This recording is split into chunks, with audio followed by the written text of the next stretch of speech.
Na karmanam anarambhan. Na karmanam anarambhan. Naishkarmyam purushosnute. नैष्कर्म्यं पुरुषोत्ते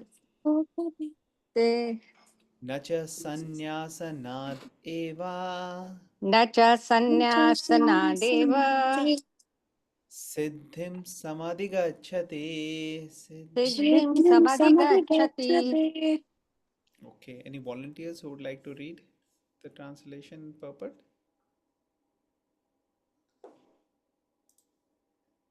I can read, Prabhuji. Please read.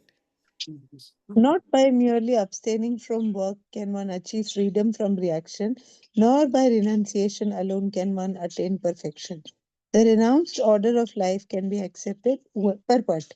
The renounced order of life can be accepted when one has been purified by the discharge of prescribed forms of duties, which are laid down just to purify the hearts of materialistic men. Without purification, one cannot attain success by abruptly adopting the fourth order of life, sannyas. According to the empirical philosophers, simply by adopting sannyas or retiring from fruitive activities, one at once becomes as good as Narayan. But Lord Krishna does not approve this principle. Without purification of heart, sannyas is simply a disturbance to the social order. On the other hand, if someone takes the transcendental service of the Lord, even without discharging his prescribed duties, whatever he may be able to advance in the cause is accepted by the Lord, buddhi yoga, swalpam ape asya dharmasya trayatra nahato bhyatya. From a slight performance of such a principle enables one to overcome great difficulties. Hare Hare Krishna. Krishna. Thank you. Thank you for reading. Okay, so we'll do a little recap of what was going on. So this is the Karma Yoga chapter, and it starts by Arjuna's doubt. So Arjuna was asking, what should I do? Should I do action, which is karma, which is war, or should I renounce all of this and rather not engage in fruitive activities? Because Krishna previously mentioned one should not engage in fruitive activities but do higher. Dure hi na avaram karma. Second chapter, it was talked.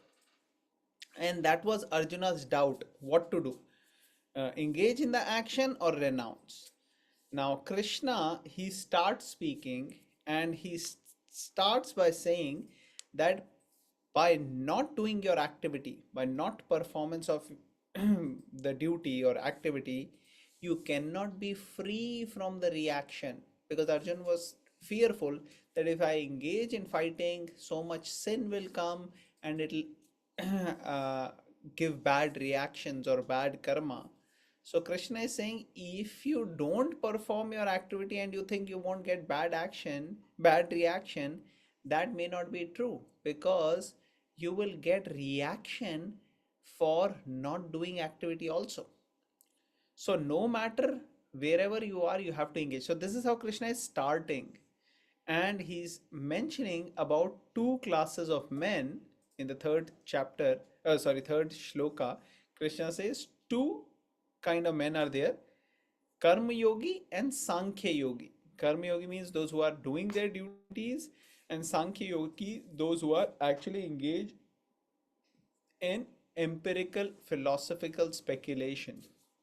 So this is something which Krishna is starting the subject. It will be elaborated as we go forward. In today's shloka, Krishna specifically is mentioning that if Arjun abstains from work and thinks that that will give him freedom from reaction, that is not true, because if he abstains, he will not necessarily get freed. And if he says that, okay, I'll renounce everything, I have tyag or I have sannyas, this is my uh, way I will live. So just by taking sannyas, one cannot actually attain perfection. So Prabhupada is explaining this here. So Prabhupada is saying that for renounced order or sannyas order, one has to be purified. And that purification comes by working in the order which is prescribed to oneself. Whatever is my role in the society, I have to act in that way and purify myself, get appropriate training to be able to come to the renounced order or the sannyas. It cannot be done without training, without guidance. Like some people think, okay, I can take sannyas.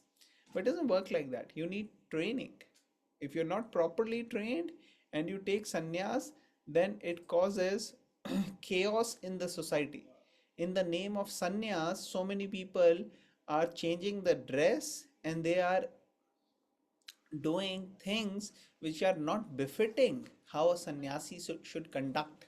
Similarly, Arjun's nature is to be a kshatriya, to be a protector, to be someone who should engage his skills of fighting in protection of people. But if he is not going to do that duty, it will cause significant reactions actually. So here Prabhupada says some societies they think as soon as you take sannyas, then you become as good as Narayan. You become God. But that is bogus. That is not appropriate. One cannot become Narayan, and one cannot even purify oneself just by not without any training or anything, just by accepting sannyas. That causes disturbance in the society. So there is a shloka which says shruti smriti puranadi pancharaत्र ki vidhina ekantikir hare bhaktir utpadai ev kalpate. That how it causes so much chaos if one is not following the scriptures, not getting proper training, and one starts doing things without those guidance. So that if you're doing with guidance, then you can actually um, get training to accept the sannyas. Then Prabhupada is mentioning if someone takes to the transcendental service of the Lord even without, so let's say you don't take sannyas, but you are engaged in your duties. Let's say Arjuna is fighting, even that can give him to the bring him to the highest level if he does in the right consciousness. If one is doing the fighting so that I will enjoy the fruits of the kingdom and I will enjoy everything, that will obviously be fruitive activity. But if one is doing as a duty, as a service to the society, to the world, to Krishna, in that mode, that is appropriate way, and that is an acceptable way, and that is the recommended way actually. So even slight performance of such principles can overcome great difficulties. So it's very important. It's a small thing, but one if one's concepts are guided by the Bhagavad Gita under the training of those who are well versed with this science, and we can see how this could be applicable in my life, then we can get the right practical application. So this is what is being talked about here. Anybody would like to ask any questions or make any points from this shloka? How do we know, Prabhuji, that the Guru is the right Guru? Because nowadays we don't know anything about the people around us. Correct, correct. And that is the reason we have to first start from understanding the scriptures, what the scriptures are saying, and use our intelligence. We should not get blind uh, faith or superstitious or just close our intelligence. If somebody is telling us to do a certain activity, we have to understand what is the practical application, implication, and how it is affecting me. If somebody is talking about reading the Bhagavad Gita, okay, it's a harmless thing, it's something which is gaining knowledge, let me try and do. And then when each shloka we are going through, we understand, learn. um, and if somebody is recommending things or rituals which we don't have much insight to, then we see where in the scriptures it is mentioned, how it is mentioned. Um, so when we talk about Guru, the qualifications of Guru are mentioned in the Bhagavad Gita and other scriptures. So when we understand the qualities, then we observe, we see how their behavior is. Are they applying these teachings to their life or not? If they are applying it, if their behavior is pure, if their behavior is selfless, genuine, they are not engaged in sense gratification, then we can say that this person is genuine. But for that, careful observation is needed and spending some time is needed. In modern world, in the name of, like you said, uh, the guru or mentor, lot of cheaters have worn this dress. And even though there are 99.9% cheaters we find, but that doesn't mean 100% cheaters are there. Seek and you shall find, even the Bible says, right? Knock and the door will open. So if we are serious and sincere in finding the right person, then we'll find it. If we are not sincere, if we are trying to take shortcuts, if we are trying to do things which may not be going to give us the highest but will give us some short term benefit, then we will find those. So first thing is, we have to ourselves in our heart be very very mindful and prayerful. And the beauty is the Lord is always with us, no matter what name we call it, no matter what form we approach him, no matter in what modality we approach. Simple, genuine prayer actually of guidance will guide us. So if one is seriously, sincerely seeking for the right path, then he will meet. So we have had so many such examples of personalities who were seeking and they were intensely wanting and they were actually provided with the right means. So it is very, very difficult to find a genuine person, a genuine guru. But if we are genuine, we are trying to become pure and genuine, then we will see in our life the guru will walk. And we'll know by the gestures, by the conduct, by the teachings, by how our experience is. Then we'll see that how this person is increasing my desire and love for knowing more about God, learning more about God, and dedicating myself into the service of God. And the application is making me a better person for the society, for other people. I'm not becoming a uh, person who is a burden on the society. I'm not harming the society, but actually bringing the best from others.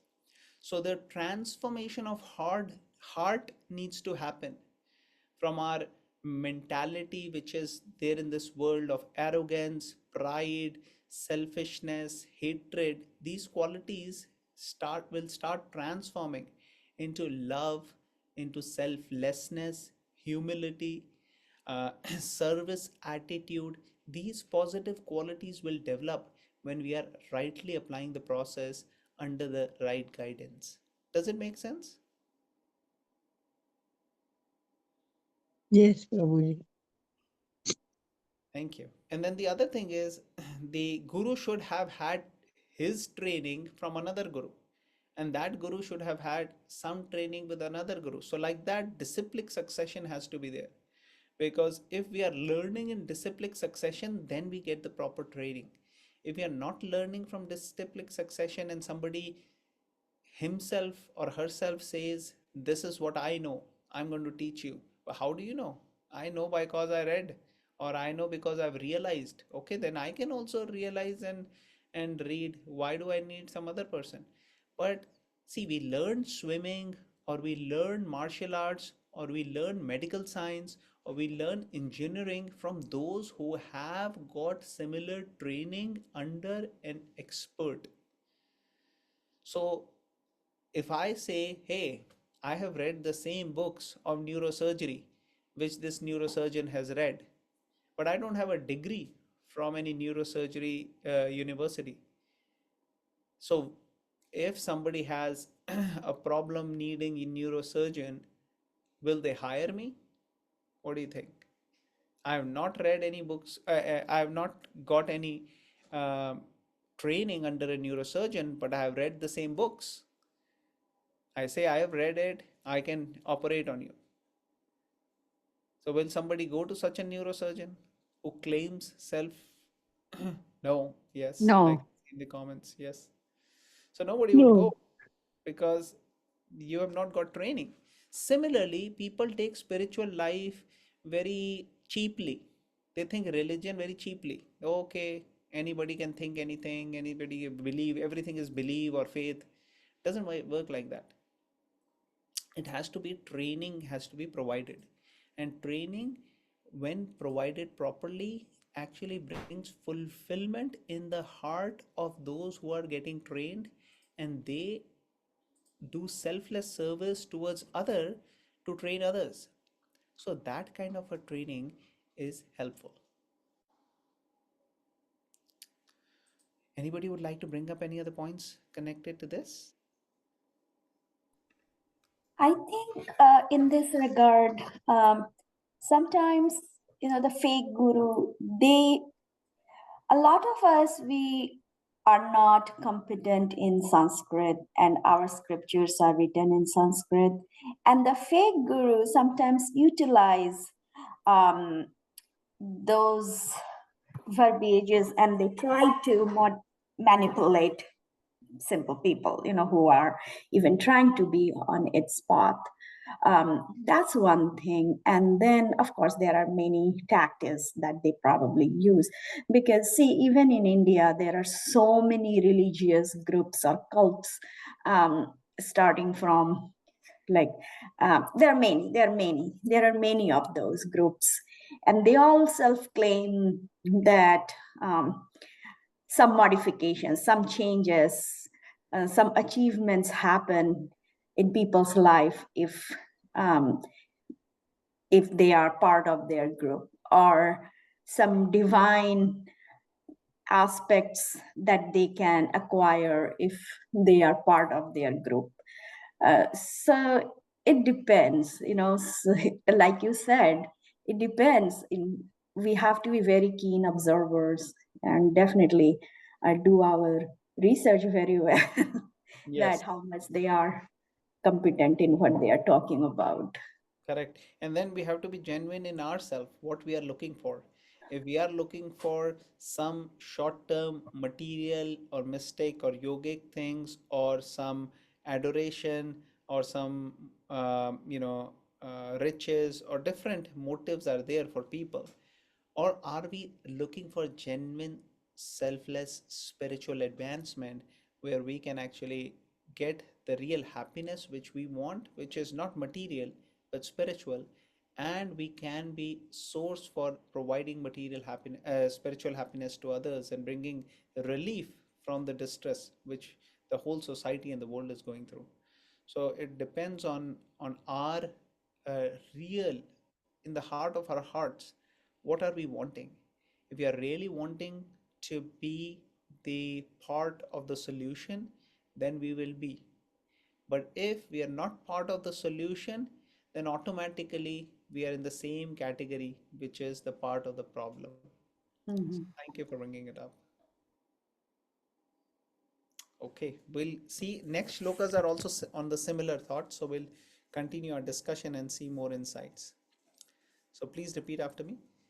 Nahi kaschit kshanamapi, nahi kaschit kshanamapi, jatu tishtati akarmakrit, jatu tishtati akarmakrit, karyate hi avasah karma, karyate कार्यते हि हय अवसा कर्म sarva prakriti jay gune. Sarva सर्व Prakriti Jai प्रकृति Gune. जैर्गुणे. Any volunteers who would like to read the translation for this one? I can read. Please. Everyone is forced to act helplessly according to the qualities he has acquired from the modes of material nature. Therefore, no one can refrain from doing something, not even for a moment. Purport. It is not a question of embodied life, but it is the nature of the soul to be always active. Without the presence of the spirit soul, the material body cannot move. The body is only a dead vehicle to be worked by the spirit soul, which is always active and cannot stop even for a moment. As such, the spirit soul has to be engaged in good work of Krishna consciousness. Otherwise, it will be engaged in occupations dictated by the illusory energy. In contact with material energy, the spirit soul acquires material modes, and to purify the soul from such affinities, it is necessary to engage in the prescribed duties enjoined in the Shastras. But if the soul is engaged in his natural function of Krishna consciousness, whatever he is able to do is good for him. Okay. The Srimad Bhagavad 1.5.17 affirms this. So let's take a pause real quick and discuss this particular part of the shloka and the purport. So the beautiful point here is Krishna is telling Arjun, hey, by not performing your duty, don't think you're not going to get reaction. But the other aspect is everybody is forced into acting. You think, okay, I will not fight and may not act, but everybody, even if you are not fighting, you will still act. Each one of us, if we see in our life, sometimes we are forced to act in certain ways depending upon what qualities, habits, nature we have acquired. This nature, in technical terms, is called as satogun, rajogun, and tamogun combination, which is making us act in this way. So these are modes of nature which are forcing us to act like this, and we are not powerful enough to stop this. We can't reframe from acting. Like a kshatriya, they are trained in a manner to protect. So you're saying right now you will not, but later on you see somebody misbehaving with another person and doing exploitative behavior, you will not be able to come out of it. You will have to act. Similarly, business people, they have a mentality of doing business, thinking about business everywhere, right? A particular person goes to um, a shop, and depending upon what modes this person has, this person will can act in so many different ways. Let's say, somebody goes and they are looking at different items in the store, and they are more into tasting food. They like food, so they'll be thinking about, okay, this particular food should I try, or that food item should I try. Maybe I like some sweet, so I'll take sweets. So this is how one person will be looking. Another person who goes to the same shop may be thinking about, oh my god, this is a nice shop because it's in a nice location.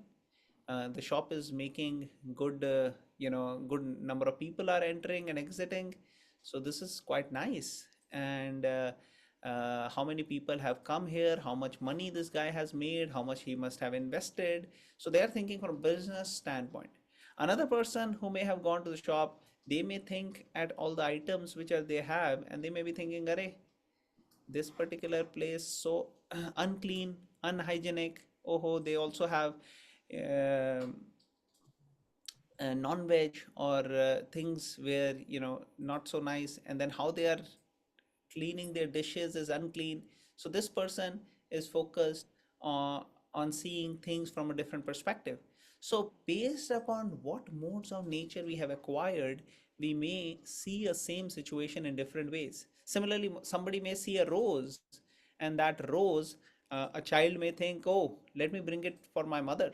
It's her birthday today, so let me bring it for her. A youngster going to college, he's thinking, oh, nice rose. Maybe I should give it to my girlfriend. A girl walking by, she sees, oh, nice rose. Let me take and put in my hairs. A devotee going sees a nice rose. Let me take it and offer it to Krishna. So, like the same rose, different people are seeing from different perspective. Another person goes professional. He's seeing roses. He's thinking, okay, how many roses are there? If I collect and sell it, how much money can I make? So different people are forced to act in different way and can't be refrained. We have to actually channelize, and this training is what was provided previously in the Gurukuls to train one to get these modes of nature appropriately applicable to their life. Whatever they are good at, they can become. And that's why it wasn't that these things, Brahman, Kshatriya, Vaishya, Shudra, was by birth. No, they are by gunas and karmas, by modes of nature. How their nature is, that is how they can be implemented. So here in the purport, Prabhupada is explaining that the soul is there in everybody. Otherwise, the body cannot move. It's like a dead vehicle, right? But um, the spirit soul has to be engaged in certain activities, and using the body can engage in activities which may be spiritual activities or may remain busy in regular material activities. But if one is taking to the opportunity of learning from shastras, from spiritualists, then they can try to use it. And then Prabhupada is quoting the shloka from the Srimad Bhagavatam. I'll read the Sanskrit. त्यक्त्वा स्वधर्मं चरणाम्बुजं हरेर् भजन् अपाक्वो अथापते ततो यदि यत्र क्व वा भद्रम् अभूतमुष्य किं को वार्थ आप्तो अभजतां स्वधर्मता. If someone takes to Krishna consciousness, even though he may not follow the prescribed duties in the Shastras or execute devotional service properly, and even though he may fall down from standards, there is no loss or evil for him. But if he carries out all the injunctions for purification in the Shastras, what does it avail him if he is not Krishna conscious? So the purificatory process is necessary for reaching to the point of Krishna consciousness. Therefore, sannyas or any purificatory process is to help reach ultimate goal of becoming Krishna conscious, without which everything is considered a failure. Okay. So here there is a comparison between one who has become completely pure and one who is on the path of complete purification, and one who is doing regular mundane duties, materialistic duties, family duties, prescribed duties, and then fourth one is not even doing material duties and daily duties. So one who is doing no material duties, he's not engaging in proper taking care of his friends, families, his occupation, his job. So that is completely gone. Like that, that person is not doing good materially, not doing good spiritually. Another category of person who's doing good materially, he is doing his rules and regulations and duties and everything, but is not engaged in the service of the Lord. He's not engaged in spiritual upliftment. So this kind of a person is actually going to get some material benefit, some karma, but is not going to be able to advance their life from this material level to the spiritual level. Third category of person is where the person is not doing so good materially, maybe missing out things, but spiritually one is trying to do. In fact, he's so focused on spiritual activities that material activities are not being able to done perfectly. And this third person, even though materially will not necessarily get benefit, but spiritually he has started to get benefit. Now he has started to get benefit. Now he is not able to do spiritual activities properly. So first he was not able to do material activities. He took to spiritual life, but even that could not perfect it and has gone away. So out of these second and third, many times people think second category of person is better because he's at least doing the material things properly, not engaged in spiritual things. That's okay. But here Bhagavatam is saying, no, the third category of person who was doing some spiritual things, who was engaging in the service of the Lord, and because he was not advanced enough, he did it for a short time and then stopped it, that person gets much more benefit actually, because that person was at least doing it for a short time. And then the fourth category of person who is doing spiritual life very, very nicely, that person is the best actually, because that person will advance very fast to the service of the Lord. Because ultimately, we have to use this human life in accumulating spiritual credits also. We cannot just be focused on making the material life more comfortable, more better, peace of mind, relaxation. Those things are okay, important. But if we are focusing on spiritual life, then many of the material things will automatically come. And spiritual journey will help us continue to advance. So that is the emphasis of this shloka. So Prabhupada is mentioning here because in this shloka, Krishna says everyone is forced to act helplessly. So let's act in the way in which our modes are directing us, but do it as a service to Krishna.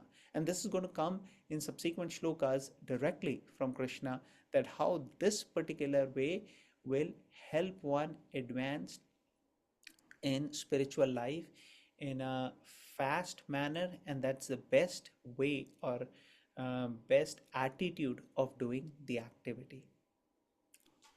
Okay, we can open up for questions and discussion now. Anybody? I do have some questions. So I'm a little confused here. So Yeah, you did mention three types. four. Four. Okay. One is not doing good materially and spiritually, is slacking, not taking responsibility, none of that. Second category is one is doing material duties, taking responsibility and taking care of it, but not engaged in any spiritual activities. Third is doing spiritual activities nicely, or at least trying to, and then material activities he's not able to do that well, but he's trying to balance. And fourth category is where he's doing spiritual activities very, very nicely, perfectly, and has become advanced, pure. Along with that, he's able to balance his material activities. So that fourth person who's doing spiritual activities very nicely and able to balance the material one, that's the best. But even the third one who's not able to perfect the spiritual life, but is kind of struggling in both, but tried spiritual life very, very nicely, but has not been able to continue it. So he did it only for a very short time. So that person is also better than the person who never tried, who never actually took to spiritual life. That was the point. So sometimes in life we see, and this could be a silly example, but it is still an example, and I think every person has experienced it one time or the other in their surrounding. See, when we used to have exams in our college life and so on, so there will be some students who would study at the last hour, and then they're visiting temple more frequently than ever, and thinking that they'll pass because they're engaged in spiritual activity more. Now, I don't know if they were engaged in a spiritual activity from the day one, but at this point, we see that is very prominent, and they are visiting it, and the frequency have increased. So in that, But and I they don't. they they don't come in that category. Spiritual activity has nothing to do with going to the temple. Okay. Spiritual activity can can actually accelerate if you go to the temple and hear from devotees and read Bhagavad Gita, render service and ask questions. But just by going to the temple to get good marks, that's no spiritual activity. Considered better than not going to the temple, but that in itself can be just a regular way of getting your material desires fulfilled. Just like any other demigod worship, when we go to demigods or any god and we are just asking for material benefits, we are actually not engaged in spiritual life yet. We are just trying to, uh, you know, as we say, just test it out. You are just trying to, see, ठोक पीट के देख रहे हैं. But we have not really started going deep in spiritual life. Going deep in spiritual life means actually reading, understanding, applying, and asking questions. So one is genuinely, seriously doing it as a practice where one is able to give up material desires and take up spiritual desires, even though not perfectly, but is in the process or did it for some time. That person are we are talking. Okay. So some sort of spiritual immersion. uh, Even if little bit, even if not complete, but one Okay. is one did it only for a few months or a year, even that is considered a great sign than somebody who is never even tried it or has any desire or has any want to try it. Does Thank it you. clarify it? Yes, yes, Prabhuji. Thank you. Thank you. Okay, anybody else? Okay, we'll go to one. We'll try and see if we can cover the sixth one also because very important. Actually, we'll do it. Okay, please repeat. Karmendriyani sanyamya. कर्मेन्द्रियाणि संयम्य संयम्य Ya aste manasa smaran. या अस्ते अस्ते मनसा मनसा स्मरन् स्मरम् Indriyarthan vimudhatma. इन्द्रियान् याथ विमूढा विगूढात्मा मूढात्मा Mithyachara sa uchyate. मिथ्याचारः स मिथ्याचारः स उच्यते. उच्यते. Okay. Any volunteers? I will read, Prabhuji. Please. One who restrains the senses of action but whose mind dwells on sense objects certainly deludes himself and is called a pretender. Purport. There are many pretenders who refuse to work in Krishna consciousness but make a show of meditation while actually dwelling within the mind upon sense enjoyment.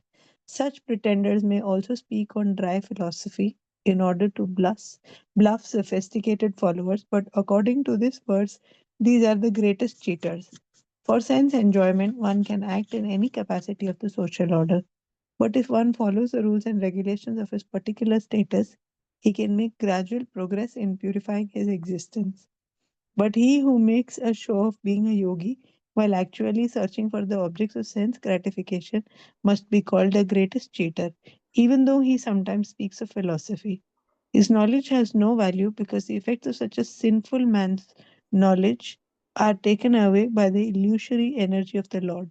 Such a pretender's mind is always impure, and therefore his show of yogic meditation has no value whatsoever. Hare Right. Krishna. Thank you. So now here they are contrasting with somebody who's genuinely trying to do and failed versus somebody who was not even trying but making a show of it. So one who restrains the senses of action but whose mind dwells in sense objects. So this person, he is enjoying in the mind. He's not trying to avoid, he's trying to enjoy these senses, and for pretending in front of others, this person is very, very controlled, uh, but not in reality. Prabhupada is explaining here. Many pretenders refuse to work in Krishna consciousness but make a show of meditation and dwelling mind upon sense objects. So they may make some nice philosophy, some words they will say which will attract people. They may be acting very sophisticated in audience, but actually in the hearts of heart, they are actually meditating on how to enjoy. One time, Srila Prabhupada, when he was in America, he was preaching Bhagavad Gita, Krishna consciousness, and one of the new boys, American boys, he heard about him and he was kind of attracted. So he came to Prabhupada and he said to Prabhupada, thinking that, oh, Prabhupada will be very happy if I tell this. He said, Swamiji, I'm a vegetarian. And Prabhupada understood that there is some pride in there. He's having some pride, even though Prabhupada, wanted to encourage vegetarianism. But in this case, Prabhupada said, well, even a monkey is vegetarian. So the point is, what a big deal. Um, but the monkey, he doesn't even wear clothes. So one may think sometimes there are sannyasis or very, very renounced people who don't have any clothes, or maybe just wear something like a, very small piece of cloth to cover the lower part, but will have nothing, showing that how they are detached and renounced. So Prabhupada said, vegetarian monkey is a vegetarian.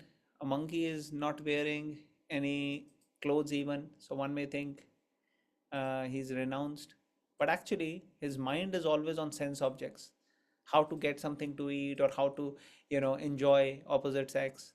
So like this, mind is always dwelling. So we don't want to be pretender like that. So Krishna is pointing this out, that hey Arjun, you will refrain, that okay, I will not do fighting. Yes, I will not do fighting, but then your mind will be focused on that only, because that is your duty to protect. When you're not protecting citizens, then your mind will go there. You will think, "Arey, nahi, this is not how it should be. It should be properly done. The kingdom should be ruled in a proper manner," and you will not be able to refrain. So don't be a pretender. And same thing is true for those people who may take to show of sannyas or renunciation.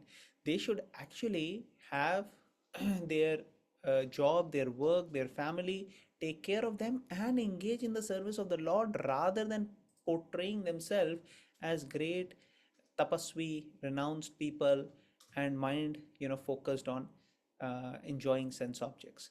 So that is the point here, to not be a pretender, but actually to focus on doing your activities, your karma, and using it as an instrument to serve and connect with Lord. Then it becomes karma yoga. So that is the chapter, and it will continue to flow in this way to give us more insight to this particular subject. Okay, we can open up for questions. Anybody would like to ask any questions or bring any discussion points? Would you mind providing an example of karma yoga?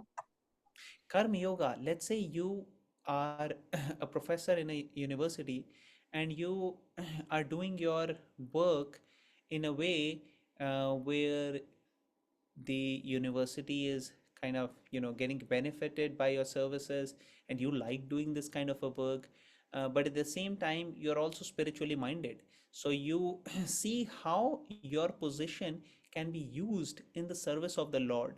So you read Bhagavad Gita, understand and share it with others, or you use your research in trying to increase people's attraction towards Lord, towards Bhagavad Gita. Um, you earn money by your work, use that money for the service of the Lord.